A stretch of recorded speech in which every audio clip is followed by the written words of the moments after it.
دوستو ایک غریب سا لڑکا دنیا کی سب سے بڑی کمپنی کا مالک کیسے بنا؟ سوچیرو ہونڈا دنیا کی سب سے بڑی آٹو موبائل مینوفیکچرنگ کمپنی میں سے ایک ہے اور ہونڈا کے بانی سوچیرو ہونڈا کی کہانی بہت متاثر کن ہے۔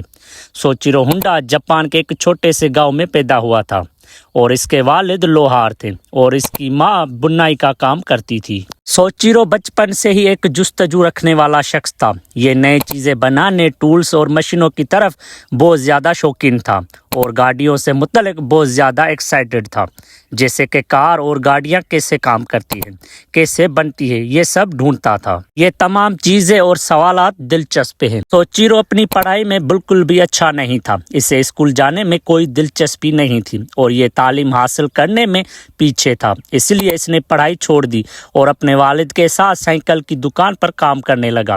ایک دن اس نے ایک اشتہار دیکھا جس پر لکھا تھا ٹوکیو میں اتسوکائی کمپنی کے لیے کچھ میکینکس کی ضرورت تھی۔ سوچیرو کو گاڑیوں کے بارے میں مزید جاننے اور ان کے بارے میں علم کو بہتر بنانے کا ایک دلچسپ موقع ملا، کیونکہ اتسوکائی کمپنی گاڑیوں کی مرمت اور دیکھ بھال میں مصروف تھی۔ اس بھروسے کے ساتھ اس نے اپنی زندگی کا سب سے اہم فیصلہ لیا اور اپنا گاؤں چھوڑ کر اس میکینکس کے کام کے لیے ٹوکیو چلا گیا۔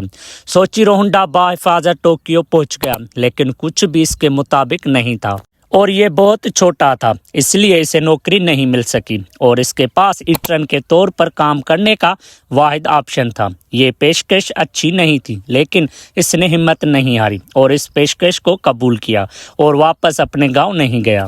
ایک انٹرن کے طور پر کام کرنا ایک مشکل کام تھا، کیونکہ ایک انٹرن کے طور پر اسے اس کام کا معاوضہ نہیں دیا جاتا تھا اور اس سے مختلف چھوٹے کام کرنے کو بھی کہا جاتا تھا۔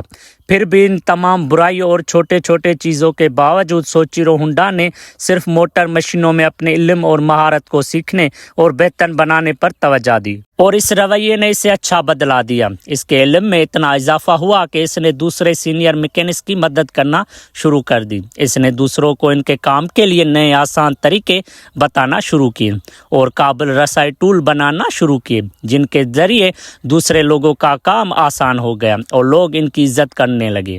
سوچیرو ہونڈا کے ہنر اور قابلیت کو سمجھنا شروع ہو گیا، حتیٰ کہ اس کمپنی کے مالک کو بھی سوچیرو کی قابلیت سمجھ آ گئی، اس لیے اس نے سوچیرو کو کاروبار سے متعلق چیزیں بھی سکھانا شروع کر دی۔ سوچیرو نے اسے بہت اچھی طرح سیکھا اور آہستہ آہستہ وہ کاروبار میں بھی اچھا ہو گیا۔ اس طریقے کی تلاش میں کمپنی کے مالک نے سوچیرو کو برانچ مینیجر بنا دیا۔ 22 سال کی عمر میں سوچیرو ہونڈا کا مینیجر اور بہت کامیاب انسان بن گیا۔ اس سب کے بعد سوچیرو ہونڈا کے بارے میں بڑا سوچنے لگا اور چیزیں بنانے میں بہت انٹرسٹ تھا، اس لیے اس نے پسٹن رنگ مینوفیکچرنگ کرنے کا فیصلہ کیا جو گاڑیوں میں استعمال ہوتا ہے، لیکن کمپنی کو یہ آئیڈیا پسند نہیں آیا۔ اس نے اپنے ویژن کو حاصل کرنے کے لیے اس کمپنی سے برانچ مینیجر کا عہدہ چھوڑ دیا۔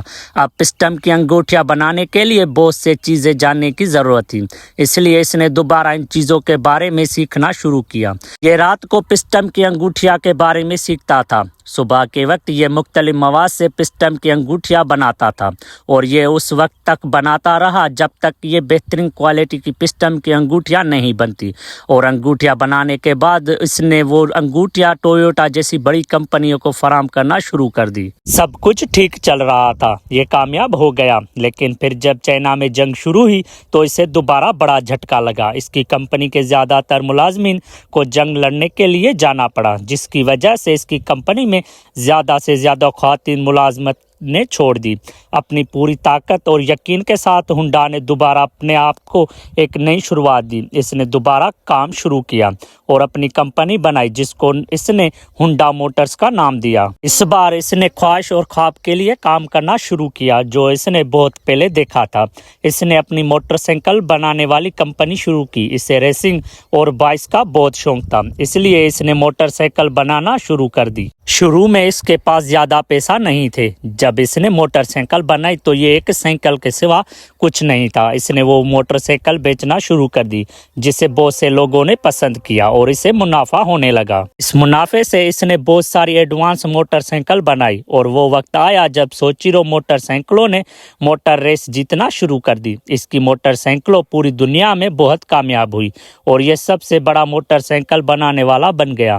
اس کی کامیابی وہی نہیں رہی، گئی، اس نے 4 ویلر والی گاڑیاں بھی بنانا شروع کر دی۔ ہونڈا میں منفرد خصوصیات ہیں اور یہی خوبی اس کی اور اس کی کمپنی کی کامیابی کی وجہ بنی۔ ان کی موٹر بائک کمپنی 1959 سے اب تک دنیا کی سب سے بڑی کمپنی ہے اور اسے دنیا کا سب سے کمبیوشن انجن بنایا گیا ہے۔ اس کی کمپنی کی موٹر بائک نے ابھی بھی موٹر بائک کی بہت ساری ریسیں جیتی ہیں جو اس کا خواب بھی تھی۔ کاریں اور بائک کے علاوہ ہونڈا سمندری engine, water craft, generator, garden of equipment اور یہاں تک کہ ایرو اسپیس کے پارٹ بھی تیار کرتا ہے۔ ہونڈا کمپنی کی کامیابی ڈائریکٹلی سوچیرو اور اس کی خوبی پر جاتی ہے۔